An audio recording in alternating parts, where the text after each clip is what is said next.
你知道吗？每一次你在网络上买东西，按下那个确认付款按钮的时候啊，背后到底发生了什么事？其实就在你完全没感觉到的那个瞬间，一场保护你钱包的战争早就已经悄悄的开打，然后结束了。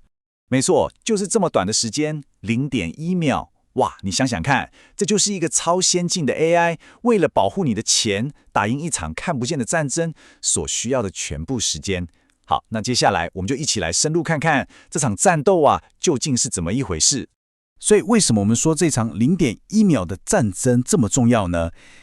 因为现在这种数位支付的诈骗呢，它的影响远远不只是账面上损失了多少钱这么简单，它会引发一连串可以说是灾难性的连锁反应。好，首先当然就是最直接的财务损失嘛，这笔钱通常是银行啊、商家啊他们要吞下去。那再来，营运成本也会整个爆掉。你想想，要请一大堆人来手动审查，又慢又贵，而且还可能不小心挡掉正常的交易，把好客人给气跑。不过这一切都还不是最糟的，最严重的代价其实是信任的瓦解。你想嘛，一旦客户觉得在你这里刷卡不安全，他们就跑了，这对任何金融机构来讲绝对是致命伤。好，所以今天呢，我们就要带大家走一遍这个完整的流程。我们会从这场0.1秒的战斗开始讲起，然后来看看 AI 到底是怎么去感知、怎么做判断的，它手上有哪些秘密武器。再来，我们也要聊聊怎么确保这个 AI 不会出错。最后，你会发现，这所有的一切最终都指向一个最重要的东西，那就是信任。好的，那我们就从第一步开始吧，全方位资料感知。这一切的起点就是 AI 在那一瞬间收集了超级大量的资料，而且它看的东西绝对不只是你花了多少钱这么简单哦。这个 AI 它会建立一个360度的全景视图，它会先看最基本的，好比说交易的金额、时间、地点，但更重要的，它会分析你的行为模式。这笔消费跟你平常的习惯一样吗？你真的会在半夜3点跑去买游戏点数吗？然后他会看你的装置跟网络环境，你登录的 IP 位置对不对？这台手机或电脑是不是在什么黑名单上面？所有这些蛛丝马迹都会在瞬间被组合起来，拼凑出一个完整的图像。不过这里有一个超级大的挑战，那就是诈骗交易的数量其实真的非常非常稀少，通常连总交易量的1%都不到。这就好像什么？就像在大海里捞一根针。对于那种传统的死板的规则系统来说，要精准的把这一根针给捞出来，而且还不能动到旁边其他99%正常的交易，这几乎是不可能的任务。好，那资料都收集完了，接着我们就进入第二步 AI 的判决。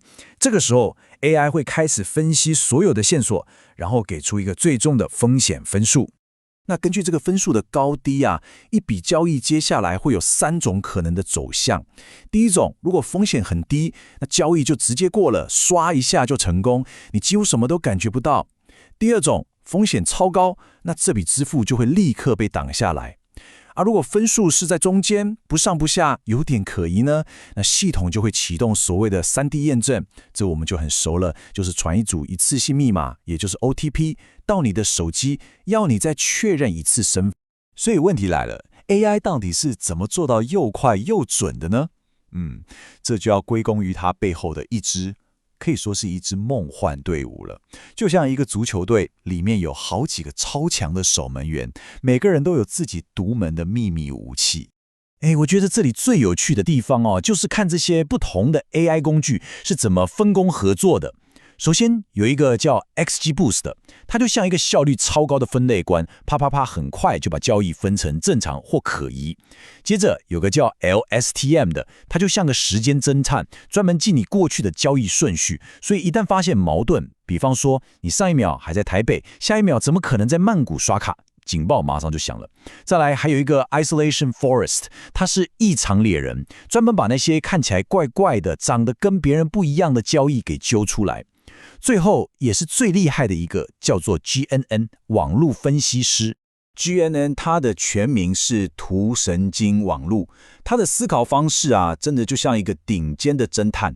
他看的不是单一的事件，而是把所有账户、所有交易全部串联起来，变成一张巨大的关系网。所以他能看到一般人看不到的东西。比方说，这个账户表面上很正常，可是我发现他昨天收到一笔钱，是从一个黑名单账户转过来的。就是透过这种方式，他才能把整个犯罪集团给一锅端，而不是只抓到一个个小喽啰。这就完美的展示了 AI 是怎么从一个点、一条线，最后看到整个犯罪网络的全貌。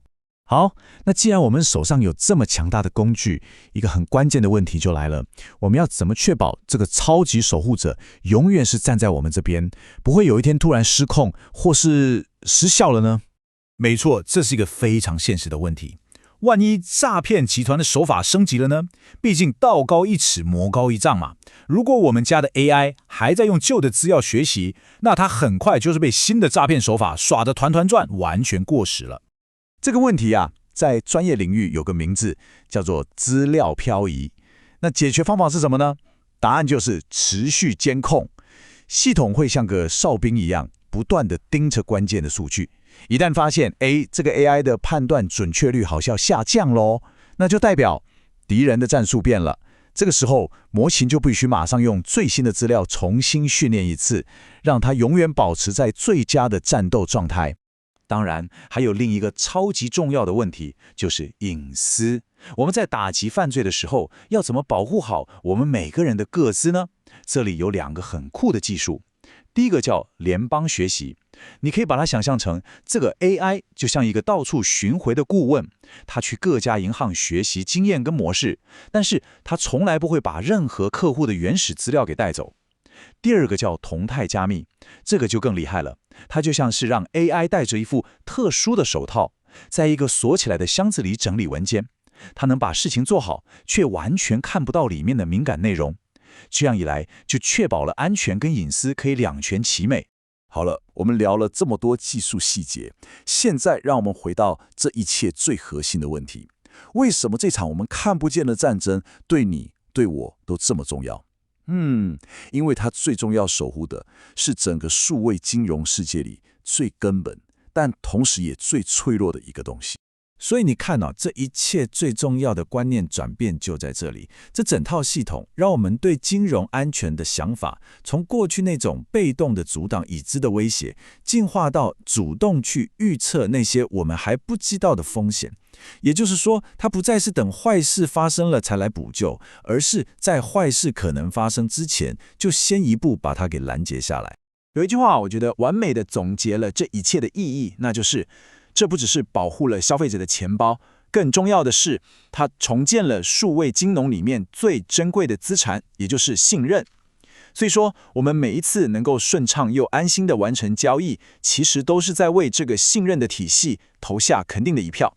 最后，我想留下一个问题让大家一起思考：当 AI 成为我们抵御金融犯罪的终极盾牌时，如果有一天犯罪集团也开始把 AI 当成他们最强大的矛，那会是一场什么样的对决呢？这场 AI 对抗 AI 的战争，恐怕才正要揭开序幕。